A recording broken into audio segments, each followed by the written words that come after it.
तो प्रज्ञा क्या है, समझ में आती है आप लोगों को? प्रज्ञा कितने प्रकार की होती है, प्रज्ञा क्या है, किसको मालूम है? हैंड रेज करें, हैंड रेज करें जी।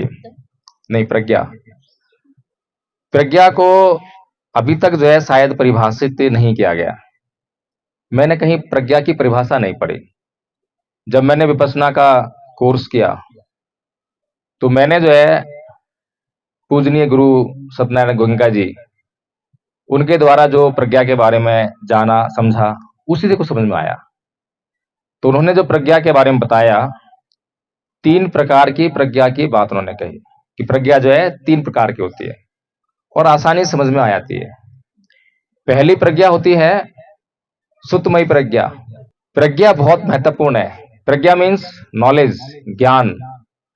और नॉलेज क्या है, ज्ञान क्या है? क्या है ज्ञान? ज्ञान क्या है? एक तरफ अंधेरा है, एक तरफ रोशनी है। अंधेरा है तो रोशनी नहीं है, इसका मतलब है ना। अंधेरा है तो इसका मतलब रोशनी नहीं है। साफ साफ स्पष्ट संकेत है कि अगर अंधकार है तो रोशनी के अभाव में ही है, और रोशनी है तो अंधकार नहीं है। दोनों एक दूसरे के दुश्मन है, विपरीत है। तो इसीलिए प्रज्ञा जो है वो नॉलेज है। अब कैसी नॉलेज है, इसको जानना है, कैसी नॉलेज है। तो एक तो नॉलेज यानी जानकारी वो है जो हम किसी से सुनकर प्राप्त करते हैं, जैसे मैं बोल रहा हूं, या कहीं किताब में पढ़ लिया। किताब में पढ़कर भी नॉलेज लेते हैं।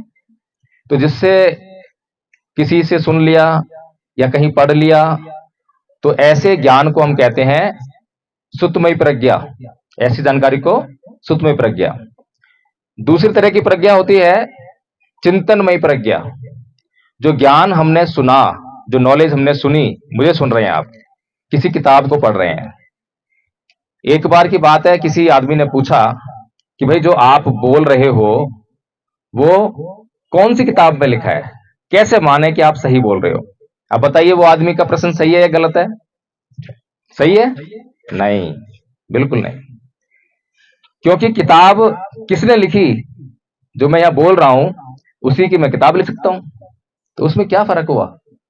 किताब कैसे साबित करेगी कि जो मैं बोल रहा हूं या जो किताब में लिखा है वो सही है? गलत भी लिखा जा सकता है। कुछ लोग बोलते हैं गूगल करो, है? तो गूगल पे कौन लिखता है? गूगल कोई ऐसी प्राकृतिक शक्ति है जो अपने आप वहां पर सारी इंफॉर्मेशन जा रही है, वो बिल्कुल ठीक है, करेक्ट है? ऐसा है क्या? नहीं है, क्योंकि गूगल को भी हम लोग ही इंफॉर्मेशन दे रहे हैं। तो जो दूसरी प्रकार की प्रज्ञा है उसका महत्व इसी बात में है कि जो हमने सुना, जो हमने पढ़ा, उस पर हमने चिंतन किया, सोच विचार किया। जब हम जो सुना है, पढ़ा है, उस पर सोच विचार करते हैं, तब हम उसकी जांच करते हैं कि वो सही है या गलत है। यहां तक तर्क काम करता है। यहां तक क्या काम करता है? तर्क। तर्क की शक्ति से, तर्क की शक्ति होती है, तो तर्क की शक्ति से हम जो है, जो हमने किसी को बोलते हुए सुना, जो हमने कहीं पढ़ा, उसको हम जांच करने का प्रयास करते हैं। अच्छी बात हुई? चलिए, अब तीसरी प्रज्ञा, वो सबसे महत्वपूर्ण है। वो सत्य को उजागर करने वाली है। वो सत्य को, बिल्कुल सत्य को कहीं भी छुपा दो, कितना भी भीतर जाकर सत्य छुपा हो, वो उसको बिल्कुल बाहर लाकर आपके सामने प्रकट कर देगी। वो कौन सी प्रज्ञा है? भावनामयी प्रज्ञा। इस प्रज्ञा के अंतर्गत जो हमने सुना, कहीं पढ़ा, उस पर हमने चिंतन किया, मनन किया, तर्क की दृष्टि से जान लिया। कई बार तर्क भी फेल हो जाते हैं। एक तर्क हमने प्रस्तुत किया तो सुनने वालों को अच्छा लगा, हाँ बहुत अच्छा है।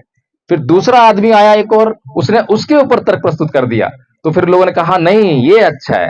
फिर तीसरा आदमी एक और आया, उसने उसके ऊपर तर्क डाल दिया, नहीं अब ये अच्छा है। तो तर्कों की कोई लिमिट नहीं है। तर्कों का पहाड़ खड़ा हो सकता है और हम जो है सत्य को खोजते रह जाते हैं। तो इसलिए जो भावनामयी प्रज्ञा है वो बहुत महत्वपूर्ण है। भावनामयी प्रज्ञा हुई स्वयं के अनुभव से जब हम जान लेते हैं, तो फिर उसके बाद कोई और तर्क काम नहीं करता, तर्क के परे चला जाता है। सत्य की पूर्णतः अनुभूति होती है। जैसे कि मैं कई बार उदाहरण देता हूं, ये दीवार है, ये दीवार जो है कैसे बनी है? इस दीवार को अधिकतर लोग, दुनिया के जितने भी दुनिया में लोग हैं, मनुष्य के रूप में उत्पन्न हुए, उन लोगों ने जब से पैदा हुए और जब तक मरेंगे, इस दीवार को केवल दीवार ही मानेंगे और दीवार मानकर जिएंगे, दीवार मानकर मर जाएंगे। लेकिन उनमें से बहुत कम लोग ऐसे होते हैं जो कुछ और आगे चलकर सोचते हैं। वो सोचते हैं कि ये दीवार तो है, लेकिन ये दीवार पत्थर से बनी है, सीमेंट का इस्तेमाल हुआ है, पानी का इस्तेमाल हुआ है, इसको पत्थर को कहां से लाया गया है, फिर काटा गया है, छटाई की गई है, लेबर लगी है, बहुत सारी चीजें इसमें है जब ये दीवार बनी है। तो दीवार की परिभाषा जो है वो करने लगते हैं जब तो दीवार बनती है। अधिकतर लोग क्या है, दीवार है, दीवार को दीवार मानकर ही जिएंगे और वैसे ही मर जाएंगे। और उनमें से जिन लोगों ने इसको जो है दीवार को परिभाषित किया, उनमें से भी बहुत कम लोग ऐसे होते हैं जो ये मानते हैं, सोचते हैं, विचार करते हैं कि जो पत्थर है, पत्थर तो है, लेकिन ये पत्थर का निर्माण कैसे हुआ? ये पत्थर को जब हम पीस देंगे तो बहुत बारीक बारीक कण होंगे, बहुत बारीक बारीक कण, और जो बारीक बारीक कण हैं उनके भी ऐसे सूक्ष्म कण जो दिखाई नहीं देते हैं। तो उस सत्य तक जो है कितने लोग पहुंच पाते हैं, और जो उस सत्य तक लोग पहुंच जाते हैं वो इस सारे संसार को मात्र एनर्जी, तरंगे, बस इसी रूप में देखते हैं। और जब हम सामने खड़े हैं, अभी मुझे आप देख रहे हैं, ये एडवोकेट जय भीम प्रकाश कर रहा है, ऐसे देख रहे हैं ना। और हमने अभी सुबह सुबह एक परिचय बनाया है, उस परिचय में हमने जो है जो भगवान बुद्ध के धम्म के 3 तत्व हैं उनको शामिल करने का प्रयास किया है, दुख, अनंत और अनित्य।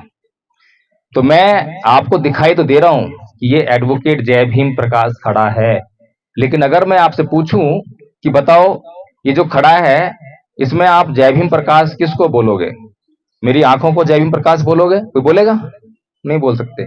मेरे बालों को, मेरे हाथों को, मेरे पैरों को। तो जय भीम प्रकाश बोलते किसको हैं? यानी कि ये जय भीम प्रकाश जैसी कोई वस्तु, कोई चीज, कोई शरीर है ही नहीं। ये सत्य है। इस सत्य को हमने पहचाना कभी? नहीं पहचाना। लेकिन हम जब से पैदा हुए हैं और जब मरेंगे तब तक जो है लोगों को इसी नाम से, किसी न किसी नाम से पुकार कर ही अपना व्यवहार करेंगे। तो इसका अर्थ क्या हुआ कि ये जो शरीर खड़ा हुआ है ये एडवोकेट जय भीम प्रकाश नाम से पहचाना जाता है। ये व्यवहार के लिए है, आपस में व्यवहार कर रहे हैं, जान पहचान करनी है, पुकारना है ना, ये सारे काम करने हैं जो वो इस व्यवहार से करने हैं। तो व्यवहार के लिए केवल ये पहचान है, इसके अलावा इस शरीर का कोई अस्तित्व नहीं है। ये जब सत्य को आप पहचानने लगेंगे, विपश्यना में और गहराई से उतर जाएंगे, तो सब चीज आपको जो है तरंगे तरंगे दिखाने लगेगी। ये खड़ा है, आदमी खड़ा है, तरंग है, कुछ नहीं है। और जब उस सत्य को आप पहचान लेंगे तो आपके सारे क्लेश मिट जाएंगे, चित्त से जो है सभी राग मिट जाएंगे, सभी राग मिट गए, द्वेष से आप रहित हो गए, चित्त जो है परिशुद्ध हो गया। इसी स्थिति को कहा निर्वाण। निर्वाण। अभी मैंने पूछा था कि भगवान बुद्ध के धम्म का संपूर्ण लाभ क्या है? संपूर्ण लाभ, पूरा लाभ। तो पूरा लाभ क्या है? वो है निर्वाण। और निर्वाण जो है बहुत सारे लोगों ने प्राप्त किया, ऐसे अकेले बुद्ध नहीं है। बुद्धत्व को प्राप्त करने वाले केवल बुद्ध थे, सम्यक संबुद्ध केवल बुद्ध थे, सिद्धार्थ गौतम बुद्ध। लेकिन निर्वाण को प्राप्त करने वाले लाखों लोग हुए। आज भी अरहतों से खाली नहीं है भूमि जो है, आज भी कहीं ना कहीं अरहत होंगे, ऐसी बात नहीं है। तो जो अरहत होते हैं वो कौन होते हैं? अरहत कौन होते हैं, कौन बताएगा? आदरणीय, आपका नाम क्या है? आ जाओ। नमन आता है आपको? नमन सुनाओ, उसका अर्थ सुनाओ। नमो तस् भगवतो अरहतो सम्मा संबुद्धस्स। मैं उन सम्यक संबुद्ध को नमन करता हूँ जिन्होंने अपने समस्त इंद्रियों पर पूर्णतया नियंत्रण स्थापित करके अपने चित्त कलेशों का अंत कर दिया और काम, क्रोध, लोभ, मोह, द्वेष, ईर्ष्या, राग इत्यादि को अपने चित्त से निकाल बाहर कर अपने चित्त को परिशुद्ध किया। बहुत बढ़िया, साधु साधु साधु। कुछ समझ में आया? अरहत कौन होते हैं?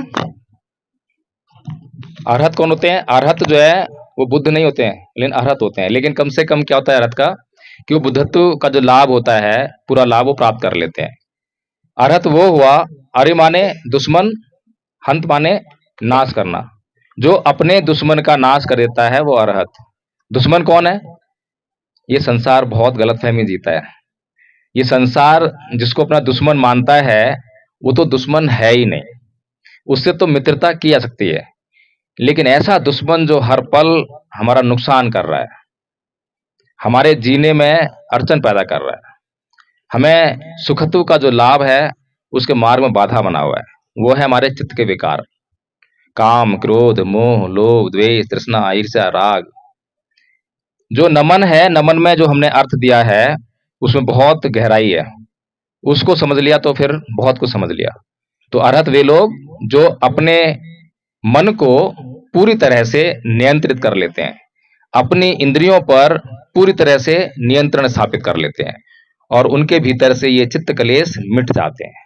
तो ऐसे लोगों की संख्या बहुत भारी मात्रा में इस संसार में उत्पन्न हुई। तो ये जो है अरहत्व हो गया।